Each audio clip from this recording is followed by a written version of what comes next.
seja bem-vindo. Você está no canal do Getap no YouTube e a nossa aula começa agora.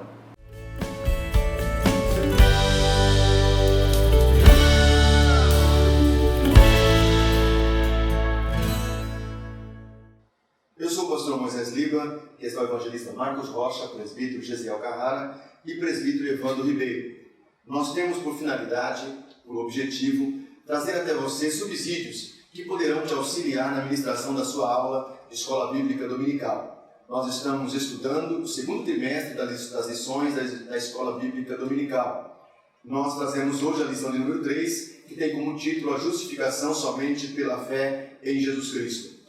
O textual dessa lição diz assim: "E não duvidou da promessa de Deus por incredulidade, mas foi fortificado na fé, dando glória a Deus", que está em Romanos capítulo 4, e o versículo de número 20.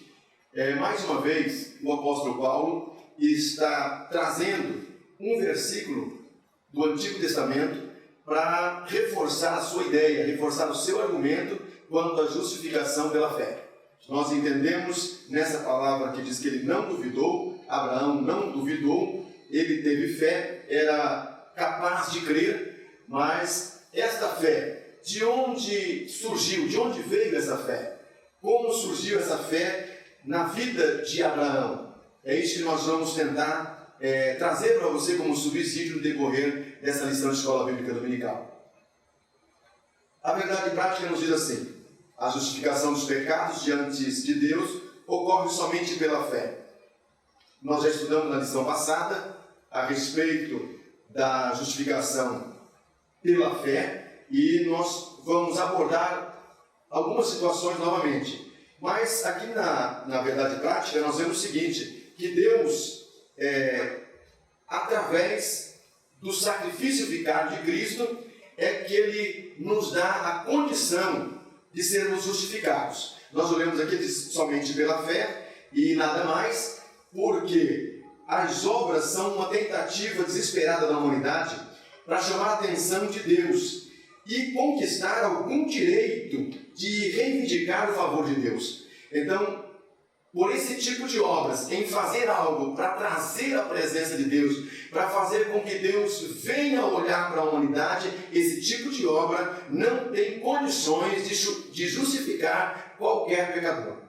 Nós passando para a introdução da nossa lição, nós vamos observar que o apóstolo Paulo, ele traz textos contundentes para reforçar sempre a sua tese de que a salvação é pela fé. Porque os judeus, eles estavam acostumados já há muitos anos a crer. Eles criam que era pela salvação, assim eles foram ensinados e assim eles estavam acostumados a crer. Quando o apóstolo Paulo chega com essa nova doutrina, quando o apóstolo Paulo chega com esse novo ensino, causa um impacto muito grande nos judeus, eles não conseguiam entender aquele ensinamento do apóstolo Paulo. Então o apóstolo Paulo, ele tenta trazer como base novamente lá no Antigo Testamento, a vida de Abraão, para justificar assim o seu ensinamento. O que nós vamos ver um pouco mais adiante é a respeito da revelação de Deus, como Deus se revelou para o judeu, como Deus se revelou para o gentil, para dar a ele condição de entender essa nova doutrina. Como Deus, através do apóstolo Paulo, vai trazer algumas figuras para poder fortalecer os seus argumentos. O apóstolo Paulo, ele estava em uma situação muito difícil, muito complicada, e ele precisava trazer argumentos fortes para convencer tanto o judeu quanto o gentio. E aí, para comentar um pouco mais aprofundadamente sobre esse assunto, na questão da justificação, eu quero convidar o presbítero Gesiel Carrara, que vai nos trazer mais alguns subsídios concernentes a esse assunto. A revelação de Deus foi tema da nossa escola dominical passada, a maneira como Deus se revelou. Mas no livro do apóstolo Paulo aos Romanos, no seu capítulo 3, o verso de número 21, lemos que agora se manifestou sem lei e a justiça de Deus pelo testemunho da lei e dos profetas. Paulo nos mostra Deus se revelou para alcançar os gentios e judeus. Essa revelação de Deus é a revelação especial, pela maneira qual, pelo poder de Deus, pela chamada dos profetas, pela inspiração do poder de Deus na vida dos homens que foram levantados para trazer esta revelação. A revelação de Deus maior, lembramos, que foi através da morte do Senhor Jesus na cruz do Calvário. Foi a maior manifestação do amor de Deus, Ele se revelando para conosco. Mas para nós entendermos este objetivo em que Deus se revela para o homem, é para demonstrar o quanto o Senhor o ama. O homem caído, aquele que se encontra em pecado, devido ao pecado original de Adão e Eva, que todos agora sofrem a consequência. Para isso, nós vamos ler a carta de Paulo a Romanos, no seu capítulo 6, e o seu versículo de número 23, que vai dizer: porque o salário do pecado é a morte, mas o dom gratuito de Deus é a vida eterna. Também nós vamos ver no livro de Romanos, no seu capítulo 3, e o seu versículo de número 23, que vai dizer para nós que todos pecaram e destituídos estão da glória de Deus. Esta revelação tem por objetivo mostrar o grande amor que Deus tem para com esse homem que se encontra com esta situação. Uma situação de morte, todos condenados a morrer. Quando Cristo, na cruz do Calvário, Ele revela esse amor incondicional do Criador para com a sua criatura, tem ali por objetivo primordial a libertação, a suspensão, a anulação da célula que para nós estava proposta. Uma dívida que nós não poderíamos pagar, mas nós tínhamos ela para com Deus. E essa dívida era a sentença de morte. Nós vamos encontrar o Senhor dizendo na sua palavra que a alma que pecar, essa morrerá. Então todos são pecadores, todos estão passivos de receber a condenação e a morte.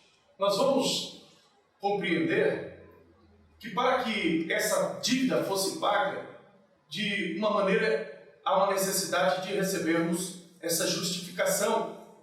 E essa justificação ela se dá pela revelação de Cristo na cruz. E para entender esse processo de um pecador, de um culpado ser inocente, e o inocente se tornar culpado pelo pecador, esse processo nós poderíamos destacar 3 pontos: revelação, redenção e propiciação. Na velha aliança, quando Deus se revela para o povo de Israel, exige para que esse homem condenado, o direito de morrer ou condenado à morte, há uma necessidade então de se derramar sangue, o sangue do cordeiro, de um animal que era oferecido no santuário uma vez por ano. O sacerdote oferecia primeiro por si e entrava no santíssimo lugar queimando o incenso, e esse incenso ele cobria todo o propiciatório e também a arca da aliança com a tábua da lei e os 10 mandamentos. O sacerdote ele retornava para dentro dos santos dos santos, agora com o sangue do animal, como que o incenso fosse um sinal de aceitação por Deus, pelo derramamento do sangue e pela remissão e o perdão dos pecados. O sacerdote agora ele retorna dentro do santíssimo lugar para aspergir o sangue do cordeiro, do animal que foi morto, para a remissão e apresentação a Deus do inocente que recebeu o perdão dos seus pecados, que deveria ele morrer, mas o cordeiro morreu no lugar do culpado. Esta era a situação do povo de Israel perante o seu relacionamento com Deus e da quebra dos mandamentos quando Deus se revela com a sua lei e o homem não cumpre essa lei.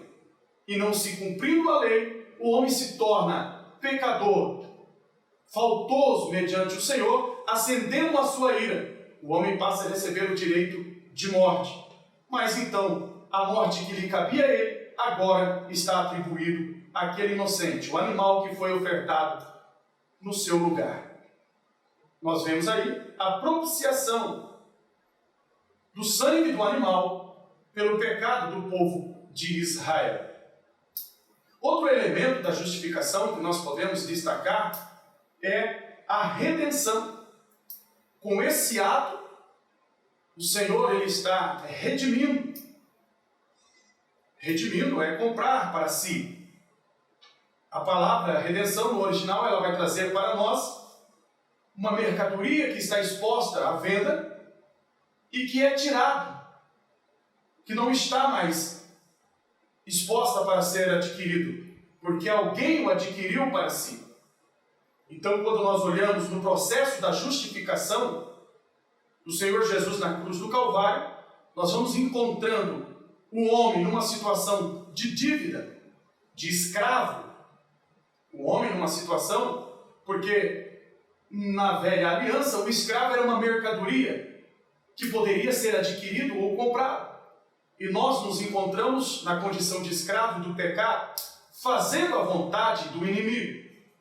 Mas quando é sobre nós exercido esta redenção pela parte do Senhor, ele compra para si, ele nos adquire para si. E nós agora somos propriedade do Senhor, pela revelação de Deus na cruz do Calvário, pelo seu sangue, que expiou os nossos pecados e que nos trouxe a redenção. Ele nos comprou, ele nos adquiriu.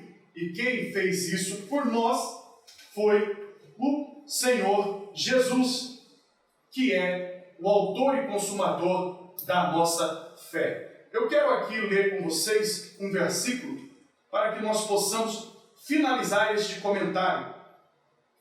Este é o sangue da aliança, a qual Deus prescreveu para vós outros. Igualmente também espargiu com sangue o tabernáculo e todos os utensílios do serviço sagrado. Com efeito, quase todas as coisas, segundo a lei, se purificam com sangue. Sem derramamento de sangue, não há remissão de pecados. Há necessidade de remissão de pecados, né? É importante nós destacarmos que há 3 palavras que são importantes para definir a justificação: graça, sangue e fé. A graça é o favor que nós não merecemos, mas Deus faz para nós, pela sua graça, pela sua misericórdia, não pelos nossos merecimentos, ele se revela. O sangue é o testamento, é a propriedade que garante que essa graça revelada tenha um valor específico. O sangue derramado na cruz e a fé. Todos esses trabalhos desenvolvidos para o propósito de salvação do homem, se não houver, da parte do homem, a aproximação a Deus com fé, mediante o preparativo, a preparação para que eu pudesse entrar por essa porta, não há um complemento. Então é necessário que haja uma interação do homem, também mediante a revelação de Deus. Porque sem fé é impossível agradar a Deus.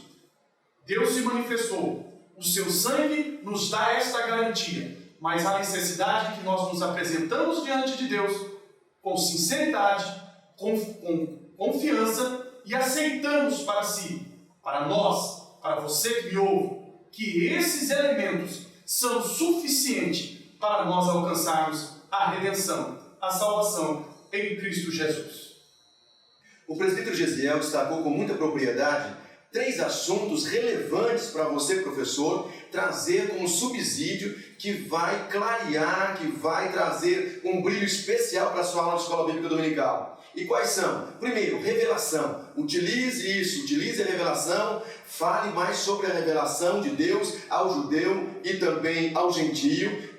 Procure aprofundar mais nesse assunto. Fale também mais sobre redenção. Você vai trazer algo diferente, algo muito bom para a sua aula e para os seus alunos. E fale sobre propiciação. Essas 2 últimas figuras que Paulo aproveitou para dessa forma fazer com que a sua fala, que a sua doutrina fosse melhor entendida pelos judeus que estavam tendo muita dificuldade de compreender essa mudança na questão da justificação, que eles entendiam ser pelas obras, e agora Paulo está falando que é sobre a fé. Então, você aproveite esses subsídios que o presbítero Gesiel trouxe para você, coloque aí nas suas anotações, recheie melhor e leve para a sua sala de aula, para a sua escola bíblica dominical. Eu tenho certeza que será um subsídio muito interessante para os seus alunos. Seguindo o comentário dessa lição da escola bíblica dominical, que nós estamos aí falando a respeito da justificação somente pela fé em Jesus Cristo, nós vamos ver que o judeu fazia grande oposição a Paulo, até porque Paulo estava quebrando o modelo, quebrando paradigmas ao trazer uma nova doutrina. E para falar sobre esse assunto, o presbítero Evandro Ribeiro vai estar nos trazendo alguns subsídios que com certeza vão te ajudar muito a você, professor, aí na sua aula de escola bíblica dominical. Meus irmãos, nós vemos que Paulo ele sabia que ele ia ser contestado ao escrever as cartas aos Romanos. Porque, segundo nos parece, que os romanos tinham ouvido boatos falsos da mensagem, da teologia que Paulo pregava. E por isso também Paulo, ele prega o Evangelho de Cristo, escreve ali as cartas aos Romanos, para quê? Para também abrir a mente deles. E Paulo, ele sabia, Paulo no seu ensino, ele sabia que poderia vir a contestá-lo. E é isso que nós vamos falar, a justificação contestada. Paulo, nós vemos que se preocupava no seu ensino, até mesmo no capítulo 3, verso 27 ao 31, que ele usa de novo diatribe, que é o gênero de diálogo, que é o gênero de debate. Nós vemos que Paulo ele tem essa preocupação de não deixar dúvida para quem estiver lendo. No caso, naquela época, os romanos. Nós vemos que ele encontrou oposição. Como o pastor Moisés nos disse, o próprio Lucas, capítulo 18, e o verso de número 11, diz que os fariseus, estando em pé, oravam consigo desta maneira: ó Deus, graça te dou, porque não sou como os demais homens, roubadores, injustos e adúlteros, nem ainda como este publicano. Ou seja, eles se vangloriavam, achavam que a salvação era por mérito próprio. Só que Paulo estava indo na contramão com a justificação pela fé. Paulo estava indo no contrário a eles.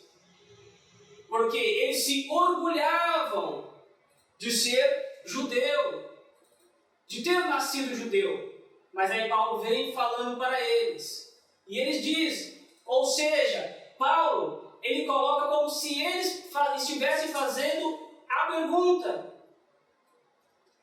E a jactância? E ele responde, o que significa jactância? Orgulho, como eles se orgulhavam, achavam que era mérito deles. E se nós formos pensar bem, meus irmãos, não era fácil. Por quê? Porque os judeus eram devotos, a lei mandava, eles faziam, eles obedeciam. E agora Paulo chega com uma outra conversa, vamos dizer assim, para eles era uma outra conversa. E agora? Nós colocando um exemplo aqui, eu e você, como os pregadores do Evangelho, como Jesus nos diz, ide pregar o Evangelho, será que o que é mais fácil? Nós pregarmos o Evangelho para um não cristão? Ou pregar o Evangelho para uma pessoa que desde a sua infância nasceu no catolicismo, seus pais são católicos? Vai haver contestação, mas de quem já segue uma crença, de quem já tem uma cultura. E assim, Paulo, ele se opôs ali. Paulo ele foi de encontro, que a justificação é somente pela fé.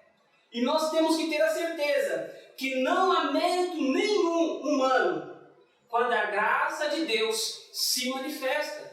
1 Coríntios, capítulo 1, do verso 29 até o verso 31, para que nenhuma carne se glorie perante ele, mas vós sois dele em Jesus Cristo, o qual para nós foi feito por Deus sabedoria e justiça, e santificação e redenção, para que, como está escrito, aquele que se glorie, glorie-se no Senhor. Então, não é mérito nosso, mas sim a justificação pela fé. Nós vemos no segundo ponto que a justificação opõe o orgulho nacionalista. Como eles eram judeus e achavam que só era o mérito da nação de Israel, eles que tinham direito à salvação, os gentios, como já dissemos aqui em algumas aulas passadas, que eles eram tratados como cachorrinho, mas nós vemos que não era só mérito dos judeus, porque eles estavam no orgulho nacionalista, achando que somente eles tinham direito. Que Deus somente dos judeus, Paulo está colocando, e não dos gentios? E Paulo responde, sim, dos gentios também. Ou seja, de todos, porque agora é pela fé. Como nós conversando, eu, o pastor Moisés, ele citando até mesmo Jonas, né? Jonas recebeu uma missão de Deus, mas só que ele não foi na missão que Deus tinha ordenado.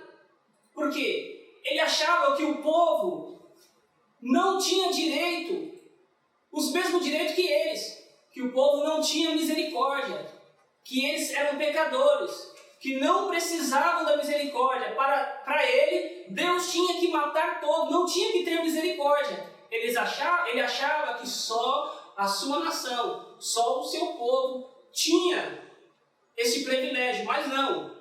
Todos têm o privilégio, porque agora é pela fé. Porque a salvação não é exclusiva de um povo, não é exclusiva de uma família. Ou nós achamos que Deus nos salvou e agora aquele que está jogado, mendigando, no crack, nas drogas, muitas das vezes achamos que eles não têm salvação. A salvação é para todos. A salvação é para mim, é para você, é gentios e é judeus. E não devemos ser nacionalistas. Achamos que só um povo tem o direito. Vemos que os judeus legalistas, eles estavam acusando Paulo de antinomismo. O que é antinomismo? Que vai contra a lei, ou vai contra o sistema da lei. Só que Paulo, ele vai defender dizendo que não. Porque nós vemos no verso 31, anulamos, pois, a lei pela fé? E ele responde, de maneira nenhuma. De maneira nenhuma. Porque a lei ela estava para apontar o caminho. A lei, ela estava para apontar para onde os judeus, para onde eles deviam seguir. E nem judeus, nem gentios conseguiram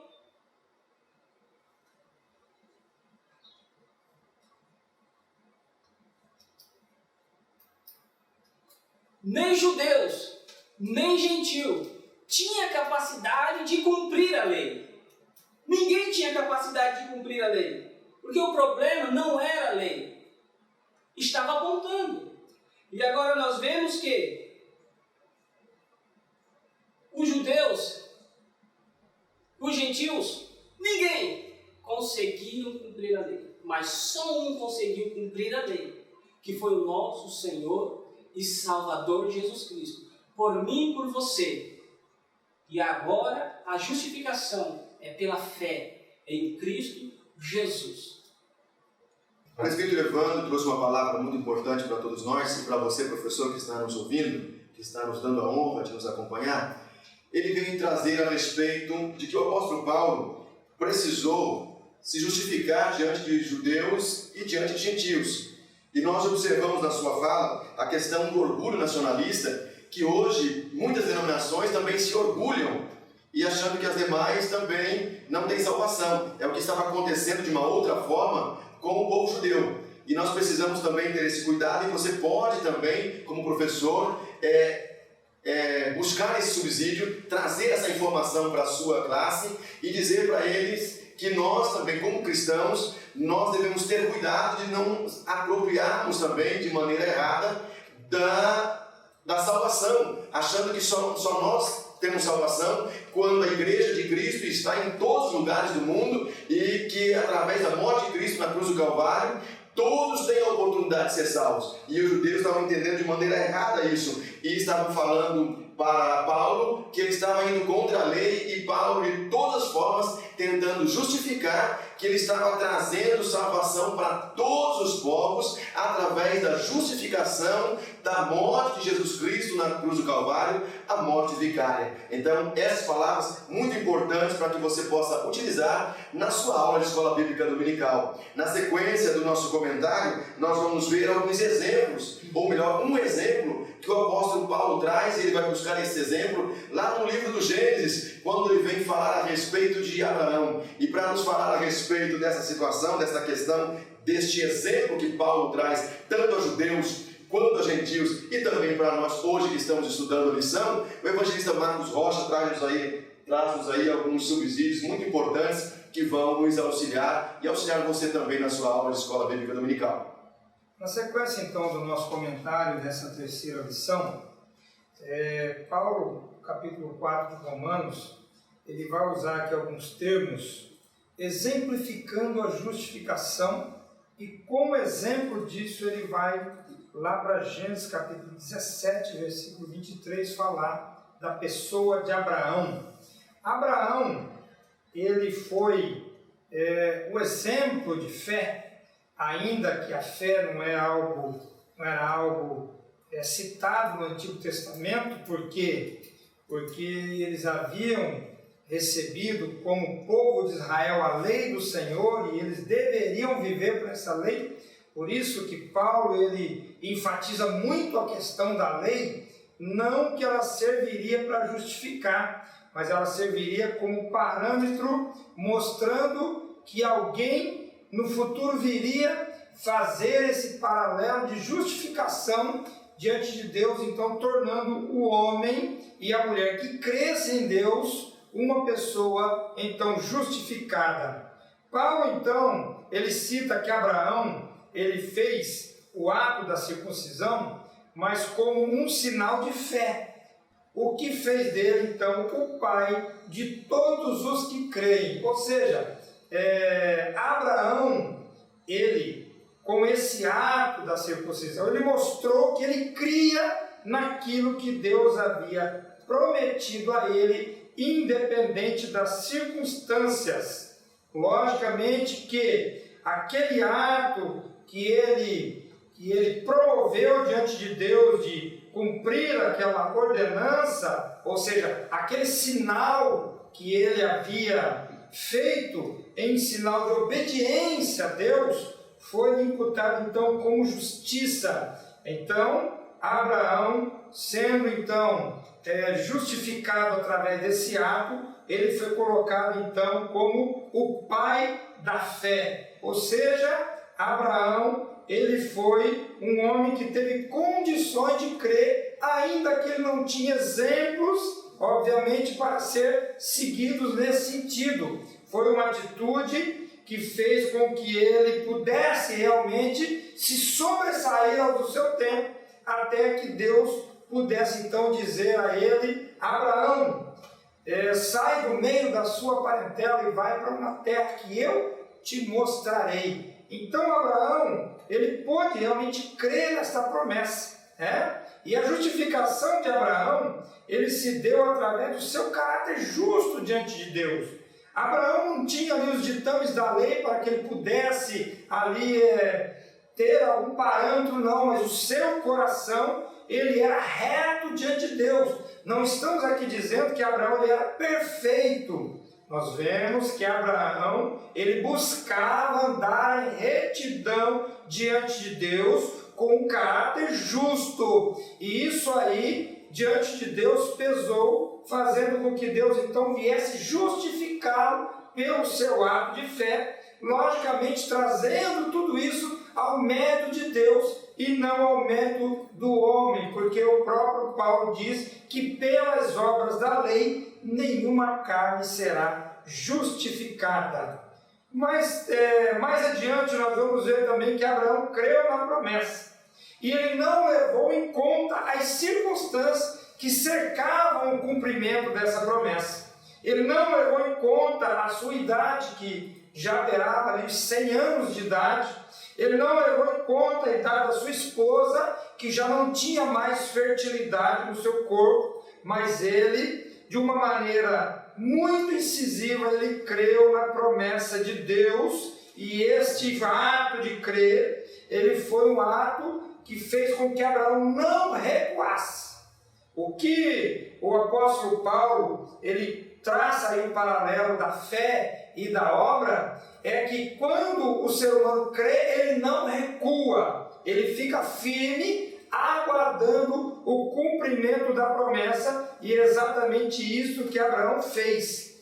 Depois Paulo enfatiza que as bênçãos, elas vieram a Abraão através do cumprimento que ele teve da promessa de Deus, ou seja, ele creu, não recuou, e isso então lhe foi imputado como justiça, quando realmente ele aguardava essa promessa, independente de que o tempo passasse.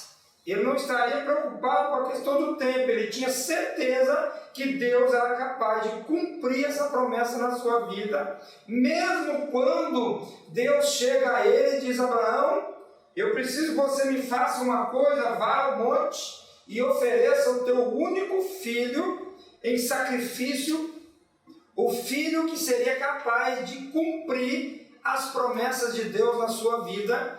E nós vemos que Abraão não pensou duas vezes, nós vemos que ele recolhe ali o moço, ele recolhe ali a lenha, ele pega ali o cutelo e vai encaminhado ao monte para sacrificar o seu filho ao Senhor. E ele, num ato de fé explícito, ali no livro de Gênesis, ele diz para os seus moços, aqueles que estariam ali ajudando no trabalho, ele diz: olha, vocês fiquem aqui, eu e o moço iremos ao monte e também retornaremos a vós.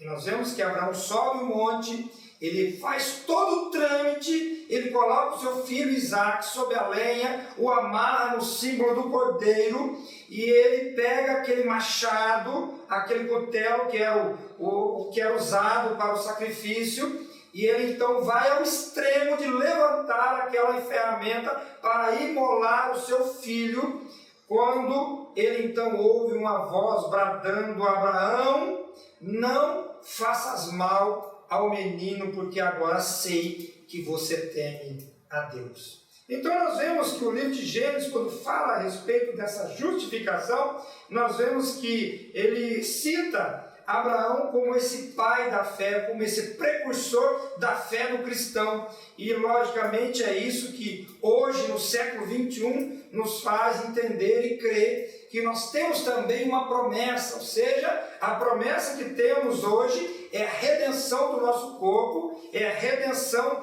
da nossa alma não permanecer na sepultura, mas assim como a promessa se cumpriu em Cristo, quando Deus ressuscitou ao terceiro dia, fazendo de Jesus Cristo a primícia dos que dormem, nós também, os cristãos vivos hoje, mesmo perecendo no poder da morte, sabemos que haveremos de ressuscitar com uma promessa feita pelo Senhor Jesus Cristo, que aquele que cresce nele nunca veria a morte, mas havia passado da morte para a vida.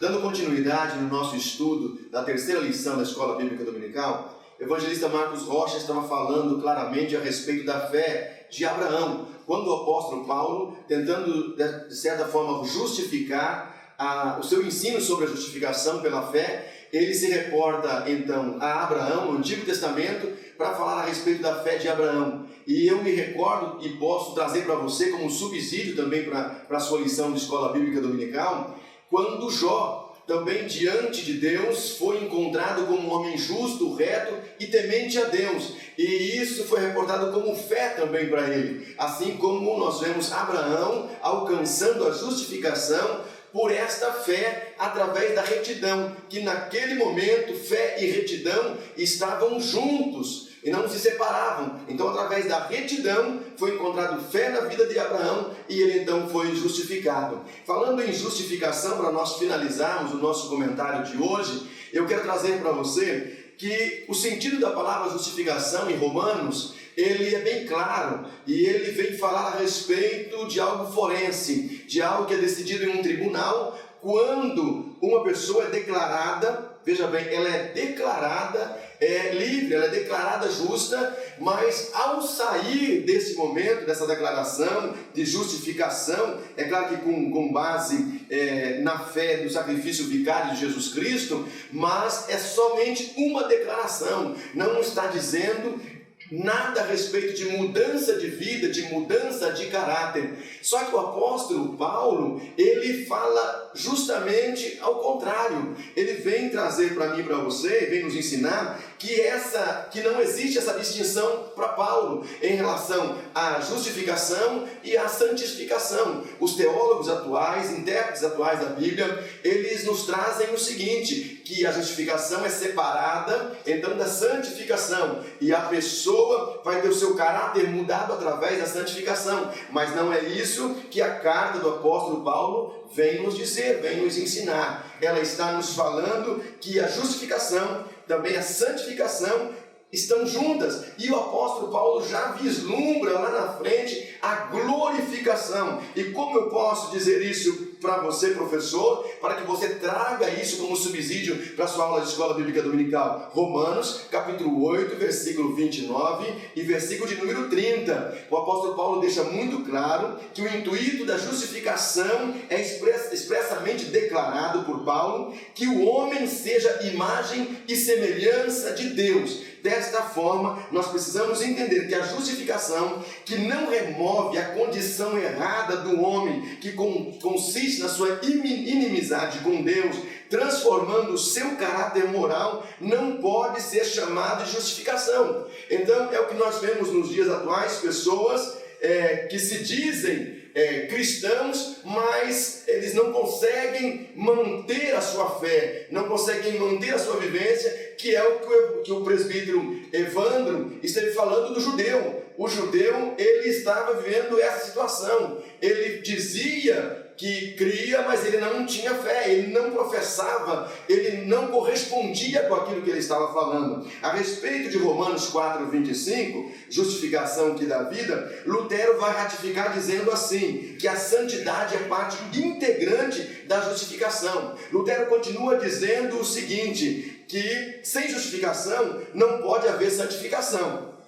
E a santificação é a confirmação da justificação. Então, o que Lutero está declarando para nós é que está junto, não está separado, está ligado santificação e justificação. Ele volta a dizer, Lutero volta a dizer o seguinte, que a fé justifica, mas a fé nunca se manifesta sozinho. E aí você, professor de escola bíblica dominical, pode se abster, você pode apanhar isso, não se abster, mas você pode trazer para você e explicar isso detalhadamente para os seus alunos de escola bíblica dominical. O que o apóstolo Paulo deixa claro a respeito da justificação é que a justificação ela é uma experiência transformadora da vida e não só uma declaração, como alguns teólogos e intérpretes vão dizendo que é simplesmente uma declaração forense. Nós precisamos seguir nesses moldes que justificação requer de cada um de nós transformação. O que isso está querendo dizer? A santificação aliada à justificação e ao perdão faz com que nós sejamos pessoas diferentes e desta forma possamos vislumbrar no futuro, como o apóstolo Paulo estava vislumbrando também, sermos homens à imagem e semelhança de Cristo. Paulo utiliza-se de Abraão para refutar então os ensinos judaicos da necessidade das obras para conseguir a justificação. E então nós vamos entender o seguinte, que em Romanos 2,13 Paulo fala a respeito da lei e justificação que é para a graça ou pela graça. É interessante nós comentarmos sobre isso com você, caríssimo professor, porque na sua aula alguém poderá perguntar, mas Paulo falou a respeito da lei, Paulo era a favor da lei, Tiago também era a favor da lei e das obras, e como fica essa situação? Eu quero dizer para você, caríssimo professor de escola bíblica dominical, que não existe nenhuma discrepância entre os ensinos de Paulo e ensinos de Tiago. A Bíblia não traz contradição alguma, e aqui não existe contradição também. O que nós podemos dizer para você, o que nós aprendemos, o que eu entendo é que o apóstolo Paulo, ele fala da justificação até a regeneração, ainda que ele fale depois também alguma coisa da regeneração, mas o apóstolo Paulo, ele trata especificamente até a regeneração. Tiago, então, ele vai trazer para nós, ele vem falando, ele vem ensinando a respeito das obras como uma consequência da justificação. Ele vem falar como um complemento, ele vem falar que a santificação aliada à justificação traz mudança de vida, traz mudança de caráter. E nós precisamos entender isso. Então, nem Paulo e nem Tiago estavam errados nas suas palavras. É simplesmente nós entendemos que cada um está falando de uma parte da justificação. Tiago, ele enfrentava uma questão teológica diferente, porque os crentes estavam dizendo algo que eles eram, mas que a sua conduta não refletia isso. E isso está escrito em Tiago, capítulo 2, versículo de número 14. Então, Tiago, ele vai concordar com Paulo quando ele escreve: vês como a fé opera juntamente com as suas obras, com efeito, pelas obras que a fé se consumou. Então eles estão unidos, não estão separados no seu entendimento. A bem da verdade, justificação para Paulo e para Tiago vão culminar na redenção da humanidade. Então vejam bem que eles estavam trabalhando de maneira unânime, estavam juntos no mesmo pensamento a respeito do significado da justificação. Nem Tiago, nem Paulo estavam lutando contra a lei, nada disso. O que Paulo estava sendo acusado, isso não estava acontecendo. Os dois concordavam com a justificação. Depois da regeneração, o que ocorre é que Tiago, ele não teve oportunidade de mostrar isso na sua epístola, deixar escrito, mas lendo atentamente, estudando o contexto de cada passagem bíblica que fala a palavra justificação, nós vamos entender que os dois estavam caminhando lado a lado na questão da justificação. Então, o que eu quero dizer para você, caríssimo professor, aproveite bem esses nossos comentários, aproveite bem, traga para a sua aula, faça as suas anotações de acordo com os seus alunos, de acordo com as pessoas que vão te ouvir. Nós sabemos que a revista da Escola Dominical, ela é escrita para o Brasil todo, e o Brasil é um país de tamanho continental, dimensões continentais, e existem muitas diferenças, até mesmo de culturas dentro do Brasil, e nós precisamos atentar a esses detalhes e buscarmos então alguns subsídios. Você aproveite os subsídios que nós estamos trazendo aqui e leve para a sua sala de aula de acordo com a realidade dos seus alunos, de acordo com a compreensão dos seus alunos. Faça com que seja o mais simples possível para que eles possam aprender e gostar cada dia mais de te ouvir. Eu convido a você, caríssimo professor, a voltar a nos assistir na próxima semana, a quarta aula, quando traremos grandes subsídios que irão te auxiliar com certeza na ministração da tua aula de Escola Bíblica Dominical. Muito obrigado. Agradeço a você que nos acompanhou até aqui. Inscreva-se no nosso canal, deixe lá o seu joinha, compartilhe com seus amigos para que mais pessoas possam assistir às nossas aulas. Um grande abraço e até a próxima!